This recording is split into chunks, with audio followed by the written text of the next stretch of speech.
Silas Vaubaillon, vous, chez Ergo Santé, vous travaillez vraiment sur la santé, le bien-être au travail. Est-ce que vous constatez aussi une hausse des pathologies depuis la hausse du télétravail ? Oui, tout à fait. C'est vrai que nous sommes experts en aménagement des postes de travail. Là, depuis le premier et puis le deuxième confinement, on se rend compte qu'il y a beaucoup de personnes qui se retrouvent, comme disait le précédent intervenant, contraints de travailler depuis chez eux. Et finalement, se retrouvent à travailler dans des conditions où c'est pas de briques et de broc, mais c'est avec, on va dire, les moyens du bord.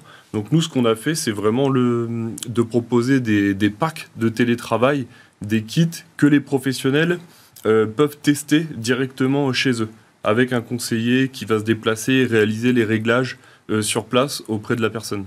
Donc, qu'en est-il de la qualité des équipements en matière d'ergonomie en France, en Europe ? Est-ce qu'on est sur une bonne tendance ? On peut constater, on va dire, un delta entre les équipements en France et je pense surtout culturellement les pays d'Europe du Nord. On parlait des accessoires du poste de travail. On peut également parler, on va dire, des sièges de bureau et des bureaux. Ce qui est important, on va dire, pour prévenir les troubles musculo-squelettiques, que ce soit en entreprise, au bureau ou lorsque l'on travaille en télétravail, c'est simplement de conserver du mouvement, de pouvoir avoir de la mobilité. Et c'est vrai que par rapport à ça, on est, entre guillemets, pas tous égaux, on n'a pas tous les mêmes niveaux d'équipement, mais on se rend bien compte que, de par, on va dire, cette crise sanitaire et cette situation inédite, il y a beaucoup de décideurs, d'employeurs qui cherchent vraiment à s'équiper avec du matériel plus qualitatif que par le passé. Vous voyez arriver vraiment des gens qui ont des problèmes importants de santé qui sont liés à ces équipements mal choisis ? Oui, c'est vrai que c'est ce qu'on disait tout à l'heure. Pour deux individus, de la même façon qu'on va être à l'aise avec un modèle de souris, on va être plus à l'aise avec un modèle de siège. Et c'est surtout, on va dire, les réglages et le bon usage qui va faire la différence. Et quand je parle de problèmes de santé, c'est-à-dire c'est pas juste des douleurs, est-ce qu'il y a vraiment des blessures qui nécessitent des opérations ? Oui, ça peut arriver. On va dire si vous n'êtes pas très bien équipé ou si vous passez la journée en télétravail sur, je sais pas, un tabouret, une chaise haute de cuisine, après, à force, à terme, ça peut être des problématiques de santé, on va dire, plus importantes. Donc c'est important d'être vigilant et d'être bien équipé quand on travaille depuis chez soi. Et pourquoi cette différence entre la France, l'Europe du Nord ? A priori, les constructeurs sont internationaux. Je pense qu'il y a une part culturelle. Après, c'est aussi des budgets alloués. Et on se rend compte que investir dans l'humain, c'est un investissement productif, finalement, pour l'entreprise. Est-ce que la médecine du travail prend en compte ces problématiques d'ergonomie ? Est-ce qu'on fait de la bonne prévention en France là-dessus ? Alors, la médecine du travail va prendre en charge lorsque, on va dire, il y a une action de prévention qui est menée, on va dire en concertation avec l'employeur, ou lorsqu'il y a un aménagement de poste pour une personne qui est déjà en situation de handicap. Après, c'est, on va dire, à la responsabilité de l'employeur de mener les actions au sein de son entreprise.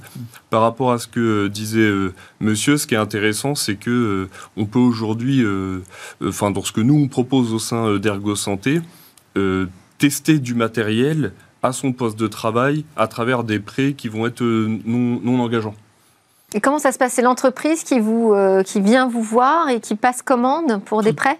Tout à fait. C'est les employeurs qui nous contactent et on fixe... Ça peut être un comité d'entreprise aussi, j'imagine ? Ça peut être un comité d'entreprise, ça peut être souvent un service achat, une mission handicap, un service dédié. Et en fait, nous, on intervient, on va dire, à la demande de ce prescripteur. Et ce que l'on va chercher à mettre en place, c'est aussi une approche individualisée, pas dupliquée, on va dire, par dizaines, par centaines, par milliers des postes, des équipements, mais essayer de faire en sorte de proposer la solution qui va être vraiment la plus adaptée pour l'utilisateur. Alors, si on pouvait redonner des grandes lignes de recommandations pour être vraiment dans la prévention. Donc, on a parlé de la hauteur de l'écran, on a parlé de l'inclinaison du clavier, de la souris, bien vérifier comment on a l'habitude de la tenir. Qu'est-ce qu'il y a d'autre encore comme recommandation importante ? Sur l'assise, je pense que c'est conserver du mouvement. Le fait d'avoir un siège qui propose différents... Donc à roulette plutôt ? Ouais, des roulettes et également un mécanisme de bascule, pouvoir réajuster son dossier durant la journée. Des accoudoirs ou pas?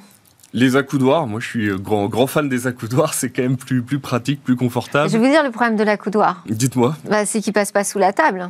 Quand on veut vraiment être proche, on est obligé de sortir du dossier. En fait. Bon, écoutez, on n'a pas d'accoudoir, donc je vais pas pouvoir faire la démo. Non, c'est pour ça, c'est bien ici. Mais honnêtement, si, c'est très pratique. L'astuce, on va dire, c'est vraiment de s'avancer au maximum du poste de travail. Oui, mais alors du coup, l'accoudoir, il passe au-dessus du bureau. C'est réglable. On peut les faire passer au-dessus. Hein.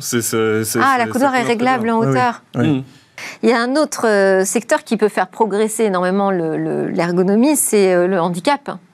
Tout à fait. Donc nous, on va dire, on propose pas des fauteuils gaming.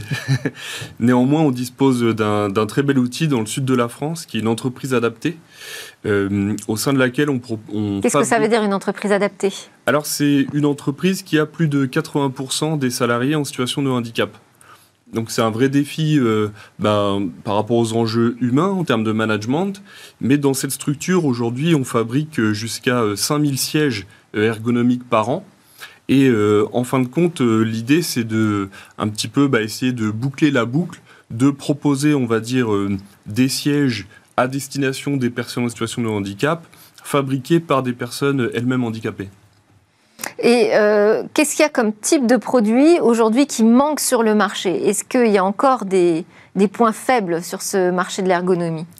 Nous, dans ce qu'on peut identifier, et si encore une fois on benchmark, on va dire, notre pays par rapport aux pays nordiques, ça serait vraiment par rapport aux bureaux à hauteur variable.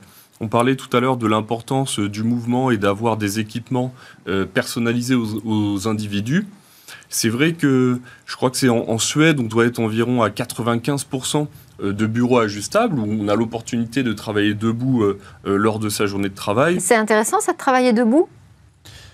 C'est quand même un plus, parce que ça permet de relâcher, on va dire, au niveau du dos, au niveau de la colonne, et de prévenir des troubles musculo-squelettiques. D'accord. Donc avoir ces bureaux, comme on le voit dans des cabinets d'architectes, en fait, qu'on peut passer en mode debout ou assis. C'est ça. Ça, ce serait une vraie valeur ajoutée sur le marché. C'est un vrai plus. C'est un vrai plus. Et la tendance, c'est que ça se démocratise quand même de plus en plus. Dans les bureaux, je vois chez mes clients, il y a beaucoup on va dire, de plus en plus de professionnels qui vont s'équiper avec ce genre d'équipement. C'est recommandé de travailler avec un casque? Oui, il y a des casques aussi qui vont prévenir, on va dire, des bruits auxiliaires. Ouais. Donc ça peut être un plus, ouais. Merci beaucoup pour vos conseils. Silas Vaubaillon, directeur de l'agence Ergo Santé Île-de-France, et Karim Ouayoun, directeur du marketing et de la communication chez Acer France.